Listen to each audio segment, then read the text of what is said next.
ورحمۃ اللہ وبرکاتہ۔ ان الحمد للہ نحمده ونستعینه ونستغفره ونعوذ باللہ من شرور انفسنا ومن سیئات اعمالنا، من يهده الله فلا مضل له ومن يضلل فلا هادي له،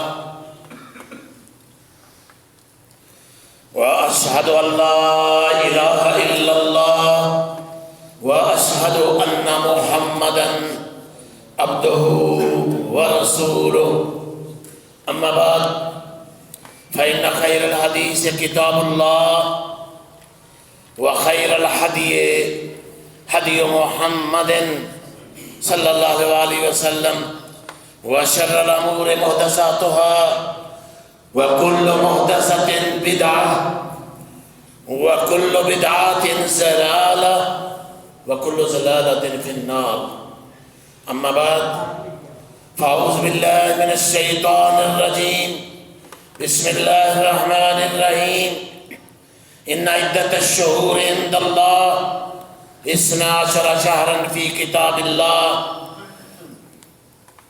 يوم خلق السماوات والأرض منها 4 حرم ذلك الدين القيم فلا تظلموا فيهن أنفسكم۔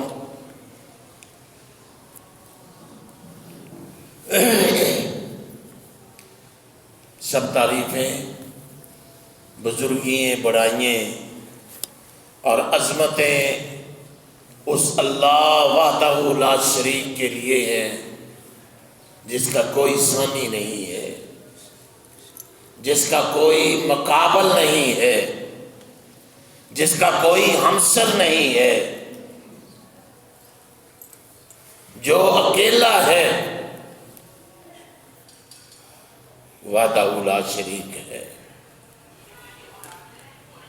جس اللہ احکم الحاکمین نے ساری کائنات کو پیدا فرمایا، تعریفوں کے لائق بھی وہی ہے۔ درود و سلام ہو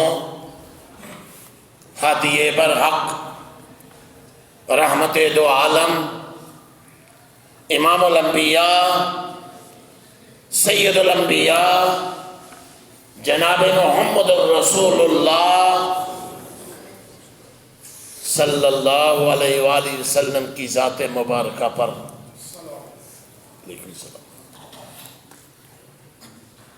پچھلے کئی جمعات سے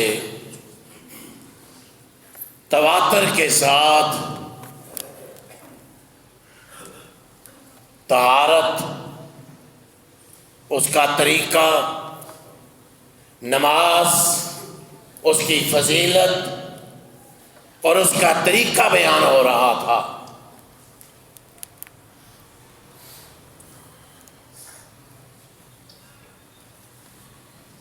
ابھی بھی یہ موضوع پایا تکمیل کو نہیں پہنچا تھا کہ بہت سے دوستوں نے بار بار یہ کہا کہ یہ جو مہینہ ہے رجب کا،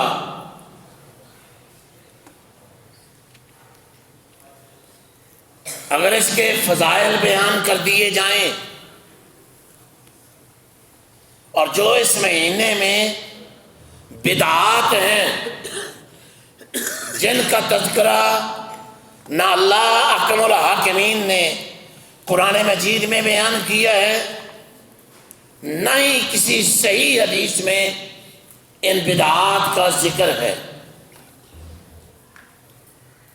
اور یہ بدعات، خرافات، من گھڑت کہانیاں پورے معاشرے میں پھیلی ہوئی ہیں۔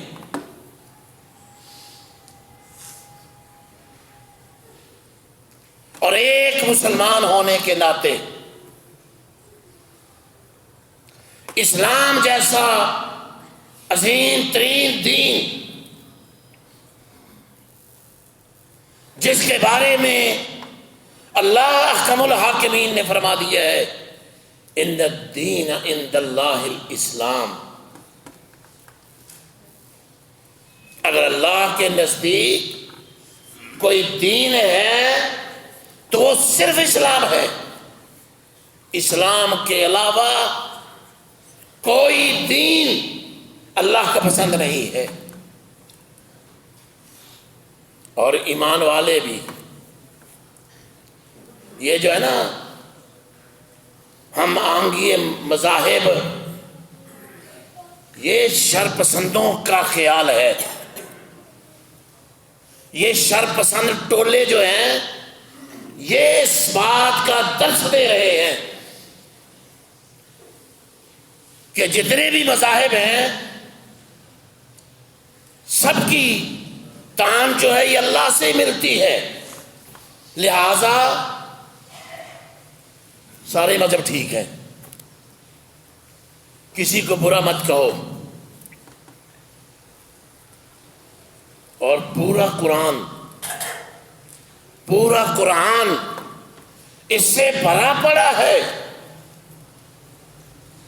1,24,000 پیغمبر نے یہی درسا کے دیا کہ اللہ کے سوا الہ کوئی نہیں ہے، اور اللہ جو دین نازل فرمائے اس کے علاوہ دین کوئی نہیں ہے،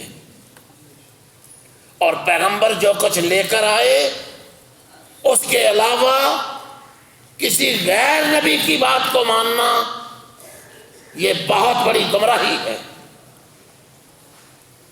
اور مسلمان اس بات کا پابند ہے کہ اگر کوئی دین ہے اللہ کے نزدیک تو صرف اسلام ہے، اور اس سے بھی اللہ نے اور وضاحت کر دی وَمَن يَبْتَغِ غَيْرَ الْإِسْلَامِ دِينًا فَلَن يُقْبَلَ مِنْهُ، یہاں لن کا لفظ استعمال کیا اللہ احکم الحاکمین نے، جو بھی دین اسلام کے علاوہ کوئی اور دین پسند کرے گا اللہ اس سے ہرگز پسند نہیں کرے گا۔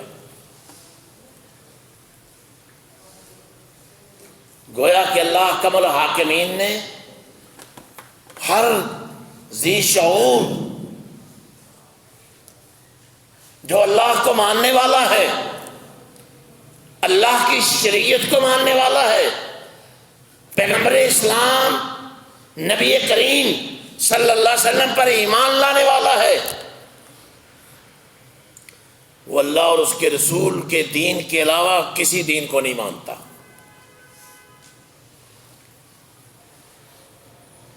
چاہے اس کے ٹکڑے ٹکڑے کر دیے جائیں۔ اسی لیے رسول اللہ صلی اللہ علیہ وسلم نے ابو درداء کو وصیت کی تھی، اے ابو درداء کبھی اللہ کے ساتھ شرک نہیں کرنا، اگرچہ تیرے ٹکڑے ٹکڑے کر دیے جائیں یا تجھے آگ میں جلا دیا جائے یا تجھے جلا وطن کر دیا جائے، لیکن اللہ کے ساتھ کبھی شرک نہیں کرنا۔ اور دوسری بات آپ نے فرمائی تھی فرضی نماز ابو درداء کبھی نہیں چھوڑنی۔ تو یہ دین اسلام بڑا ہی عظیم ترین دین ہے، اور اللہ احکم الحاکمین نے اس مہینے کی حرمت ان عدت الشہور عند اللہ 12 شہر، مہینوں کی گنتی اللہ کے نزدیک بھی کتنی ہے؟ 12 مہینے فی کتاب اللہ، اللہ کی کتاب میں یہ 12 مہینے گنتی ہے۔ یوم خلق السماوات والارض، یہ آج سے نہیں ہے، جب سے اللہ نے زمین و آسمان پیدا فرمائے ہیں تب سے ہی اللہ نے 12 مہینے جو ہیں ان کو برقرار رکھا ہے۔ منہا اربعات حرم، فرمایا 4 مہینے ان میں حرمت والے ہیں، عزت والے ہیں۔ ذالک الدین القیم، یہی مضبوط دین ہے۔ فلا تظلموا فیہن انفسکم، ان مہینوں میں ایک دوسرے پر ظلم نہ کرو۔ یہ کیوں فرمایا؟ ظلم تو ظلم ہے، اور اللہ کے پیغمبر صلی اللہ علیہ وسلم نے فرمایا انی حرمت الظلم علی نفسی فلا تظالموا بینکم، حدیث قدسی ہے اور صحیح مسلم کی یہ روایت ہے اور لمبی روایت ہے۔ صرف اتنا ہی ٹکڑا جو پہلا ٹکڑا ہے، اللہ فرماتے ہیں ظلم میں نے اپنے نفس پر بھی حرام کر دیا ہے، اور تمہیں بھی یہ کہتا ہوں ایک دوسرے پر ظلم نہ کرو۔ اس ظلم کو اللہ احکم الحاکمین نے حرام قرار دیا ہے، اور پھر خاص کر ان مہینوں میں، یہ 4 مہینے ہیں، اور اللہ کے پیغمبر جناب رسول اللہ صلی اللہ علیہ وسلم نے فرمایا ان الزمان استدار کہیت یوم خلق اللہ خلق السماوات والارض، یہ مہینے پلٹ پلٹا کر اسی حالت پر آ گئے ہیں جس پر اللہ احکم الحاکمین نے ان کو پیدا کیا تھا۔ یوم خلق السماوات، پہلے دن سے ان کا نام اللہ نے یہ 12 مہینے پیدا کیے تھے۔ اور بعض لوگ عربوں میں ان کا طریقہ تھا، جب چاہتے، جب ان کا دل چاہتا مہینے کا نام بدل دیتے، کوئی اور نام رکھ دیتے، جب دل چاہتا محرم کو بدل دیتے، جب دل چاہتا ذی الحجہ کو بدل دیتے۔ فرمایا اب مہینے پلٹ کر پھر اسی حالت پر آ گئے ہیں جس حالت میں اللہ تعالیٰ نے ان کو پیدا کیا تھا۔ السنۃ 12 شہرا منها 4 حرم ثلاثة متوالیات ذو القعدہ ذو الحجہ والمحرم۔ فرمایا یہ تو 4 مہینے متواتر ایک دوسرے کے بعد آتے ہیں، پے در پے ہیں۔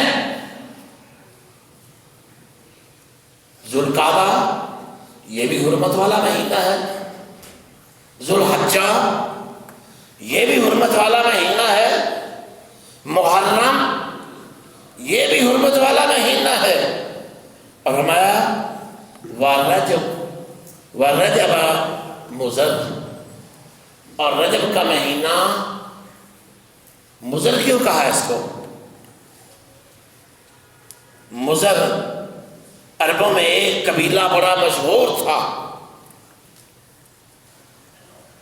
اور میں یہ مہینہ جو ہے بین جمادہ و شعبان، اور یہ مہینہ جمادی الثانی اور شعبان کے درمیان ہے۔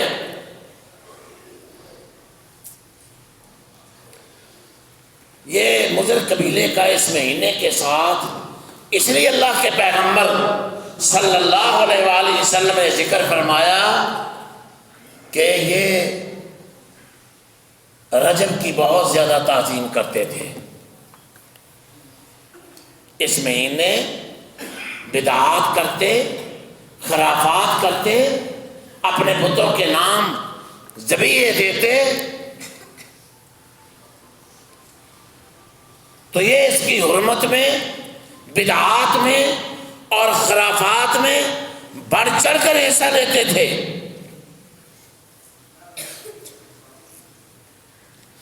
اسلام سے پہلے بھی ان مہینوں کی حرمت قائم تھی. جس طرح کہ اللہ احکم الحاکمین نے فرمایا یسألونک عن الشہر الحرام قتال فیہ، آپ سے پوچھتے ہیں ان حرمت والوں کے مہینے میں، مہینوں کے بارے میں. کہہ دیجئے ان میں ایک دوسرے کو قتل کرنا حرام ہے اور یہ بہت بڑا گناہ ہے. اس وقت بھی ان مہینوں میں قتل و غارت کرنا لوگ حرام سمجھتے تھے. اور ان مہینوں میں تلواریں نیاموں کے اندر چلی جاتی تھی، تلواریں کھول کر رکھ دیتے تھے. وہ سمجھتے تھے کہ ان مہینوں میں اب لڑائی نہیں کرنی. اسلام نے بھی ان مہینوں کی حرمت کو برقرار رکھا. رجب جو ہے نا، رجب یہ ترجیب سے ہے، یعنی عظمت والے، عظمت والا مہینہ. اور ان مہینوں میں سارے مشرک اپنے بتوں کے نام پر، آستانوں کے نام پر ذبح کرتے. اور اللہ کے پیغمبر نبی کریم صلی اللہ علیہ وآلہ وسلم نے اعلان فرما دیا، متفق علیہ حدیث ہے صحیح بخاری کی اور صحیح مسلم کی، لا فرع ولا عتیرۃ فی الاسلام.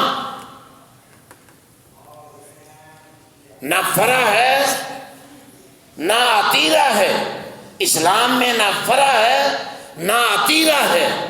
فرع کس کو کہتے تھے؟ فرع کہتے تھے اس جانور کو کہتے تھے جو پہلا بچہ پیدا ہوتا تھا، اونٹ یعنی اونٹنی، گائے یا بکری جو پہلا بچہ دیتی تھی اس کو یہ بتوں کے نام پر ذبح کرتے تھے تعظیماً. اور عتیرہ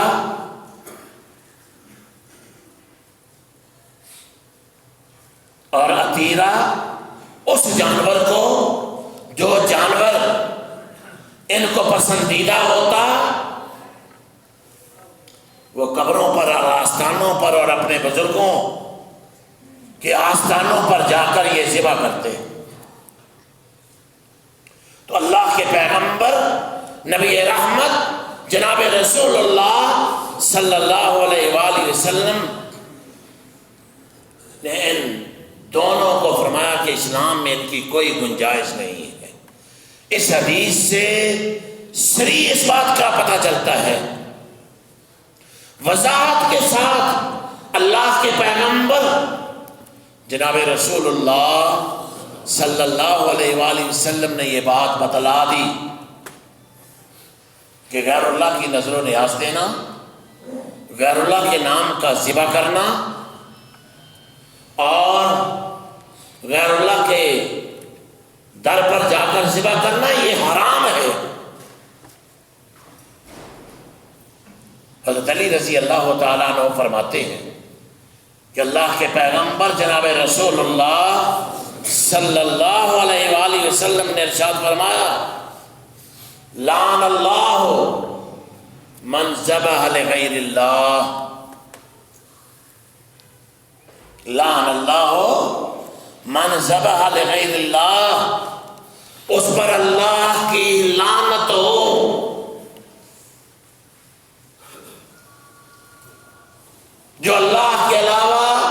کسی اور کے نام پر جانور ذبح کرتا ہے، کسی قبر پر، کسی شجر پر، کسی حجر پر، کسی میلے میں،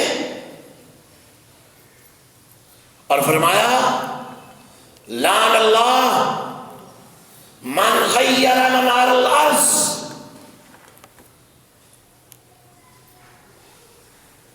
اس پر بھی اللہ کی لعنت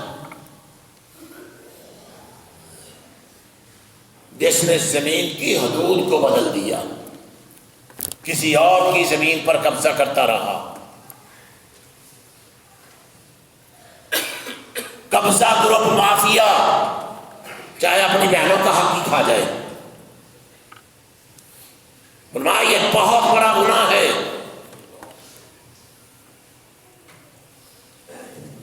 یہ ہندوانہ رسمیں، یہ غلط کام آج مسلمان معاشرے میں بھی پائے جاتے ہیں کہ بہنوں کو حصہ نہیں دیتے۔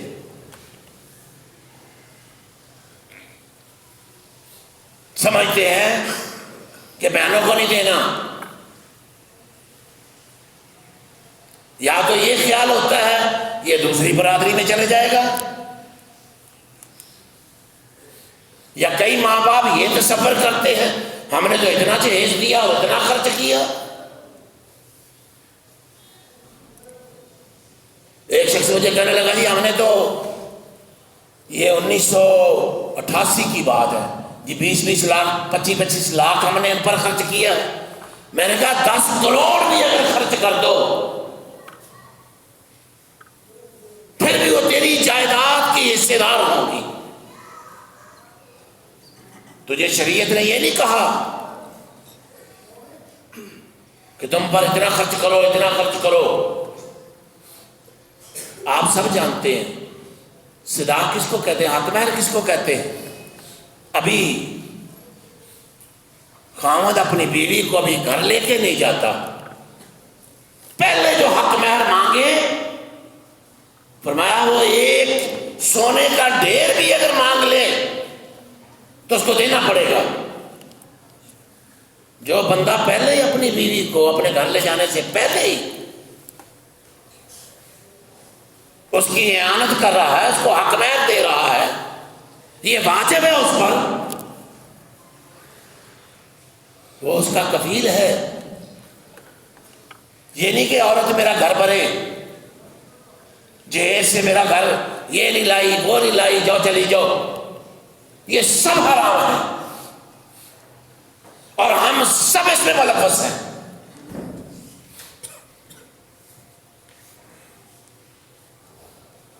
نہ تو شادی کے موقع پر ہی موقع ملتا ہے کہ بندہ ساری بات کسی کو سمجھا سکے،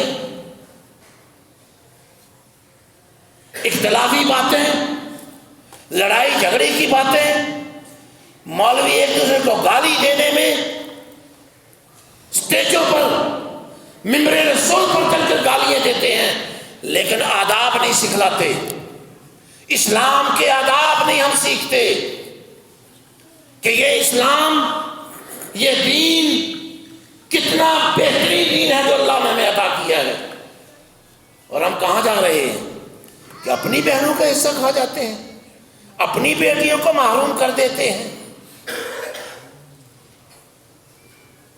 پہلے اپنی بہنوں کو حق دو،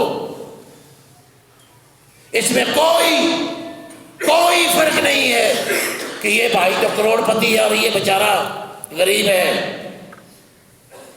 ہاں وہ اپنی مرضی سے دے دے تو کوئی حرج نہیں ہے کہ یار آپ تنگ دست ہیں یہ میرا حساب لے لیں۔ اگر وہ نہیں دیتا تو ایک اینٹ بھی تقسیم ہوگی،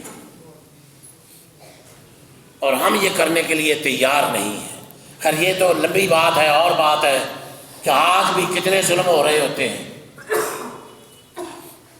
اور انشاءاللہ وراثت کے بارے میں بھی تفصیل سے خطبات ہوں گے، اور یہ بہت ہی ضروری اور اہم چیزیں ہیں۔ رمضان المبارک کے بعد انشاءاللہ تفصیل کے ساتھ کہ وارث کون بن سکتا اور کون نہیں بن سکتا، کس کو کتنا حصہ ملے گا، اس وراثت کے علم کو نصف علم کہا گیا ہے،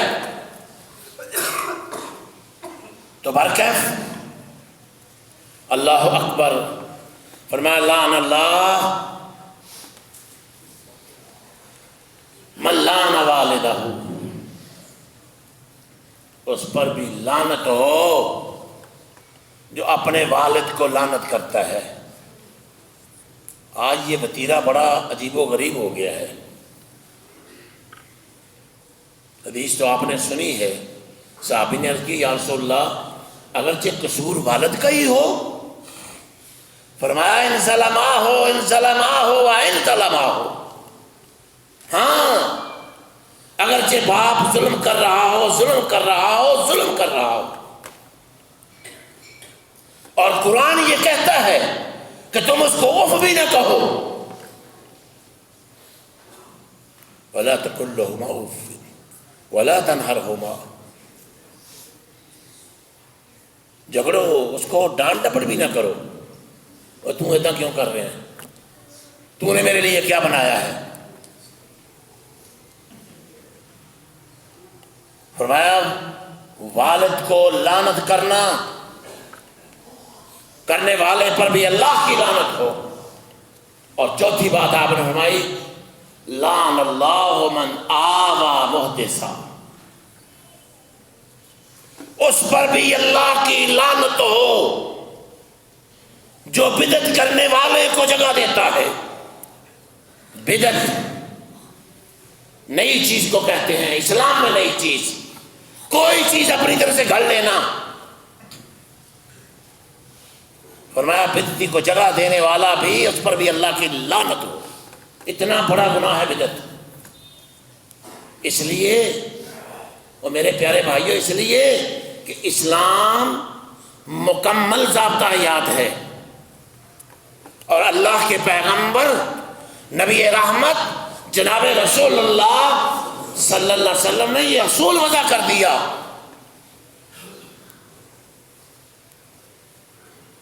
من احدث فی امرنا ھذا ما لیس منہ فہو رد، یہ چھوٹی سی حدیث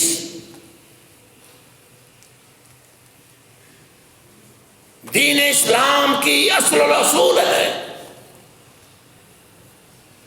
یہ دو حرفی بات جس شخص نے سمجھ لی، سمجھ لو اس نے دین سمجھ لیا۔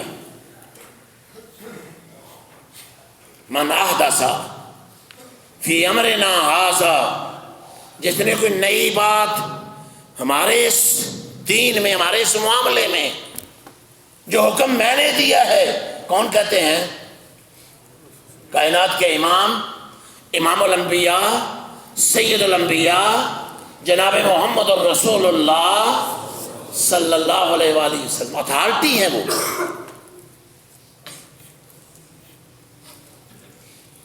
اتھارٹی صرف اللہ کے رسول ہے، اور آپ اتھارٹی کیوں ہیں؟ وما ينطق عن الهوى ان هو الا وحی یوحی، اللہ نے پیغمبر کو اتھارٹی اس لیے قرار دیا کہ اللہ کے پیغمبر نبی رحمت جناب رسول اللہ صلی اللہ علیہ وسلم اس وقت تک کوئی بات نہیں کہتے تھے جب تک آسمان سے ٹیلی فون نہیں آ جاتا تھا۔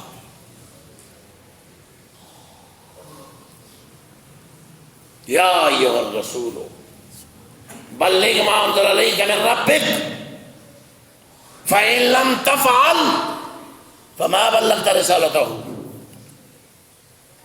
قرآن سنو، اس کو سمجھو، یہ اصل الرسول ہے۔ اگر یہی ہم کہتے رہے ساری زندگی میں، اس میں کیا حرج ہے، اس میں کیا حرج ہے، نماز ہی پڑھنی ہے۔ جس طرح کہ یہ آگے آ رہا ہے کہ اس مہینے میں پہلے ہفتے میں جمعے کی رات کہتے جی 12 رکعت پڑھنی ہے، جو 12 رکعت پڑھے گا مغرب اور عشاء کے درمیان 2 کر کے سورۃ فاتحہ پڑھے گا، اس میں ہر رکعت میں 100 دفعہ سورۃ اخلاص پڑھے گا. کسی نے لکھا جی سورۃ کیا اس کا نام القدر اور آیت الکرسی، کسی نے کچھ اور کسی نے کچھ. یہ سب من گھڑت روایات ہیں، من گھڑت روایات ہیں. امت کا اس بات پر اتفاق ہے. من گھڑت روایت آپ جانتے کس کو کہتے ہیں؟ جھوٹی، باطل، لوگوں نے خود بنا لی.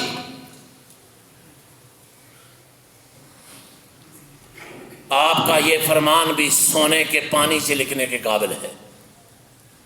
سن لو، یہ بھی آپ ہمیشہ سنتے ہیں لیکن اس کو دل و دماغ میں بٹھا لو کہ اسلام کے صاحب اسلام کے اور جس رب العالمین نے دین بھیجا ہے وہ آقا نامدار احمد مجتبی محمد رسول اللہ صلی اللہ علیہ وسلم کی زبان سے نہ نکلی ہوئی ہر بات کو ناپسند کرتا ہے. اللہ جس بات پر نبی کریم صلی اللہ علیہ وسلم کی مہر ثبت نہ ہو وہ چیز اللہ کے دربار میں قبول ہی نہیں ہوتی. کیا فرمایا؟ متواتر حدیث ہے بھائیو، سب کے نزدیک اہل سنت والجماعت کے جتنے بھی فرقے ہیں، جو بھی اپنے آپ کو کہہ رہا ہے من کذب علی متعمدا فلیتبوأ مقعدہ من النار، جو مجھ پر جان بوجھ کر جھوٹ بولے، من کذب علی متعمدا، جو مجھ پر جان بوجھ کر جھوٹ بولے وہ اپنا ٹھکانہ جہنم میں بنا لے. یہ بات کہتے ہی اس میں کیا حرج ہے؟ 12 رکعتیں ہی پڑھتا نا وہ بندہ. اس حدیث کے مصداق جہنم کا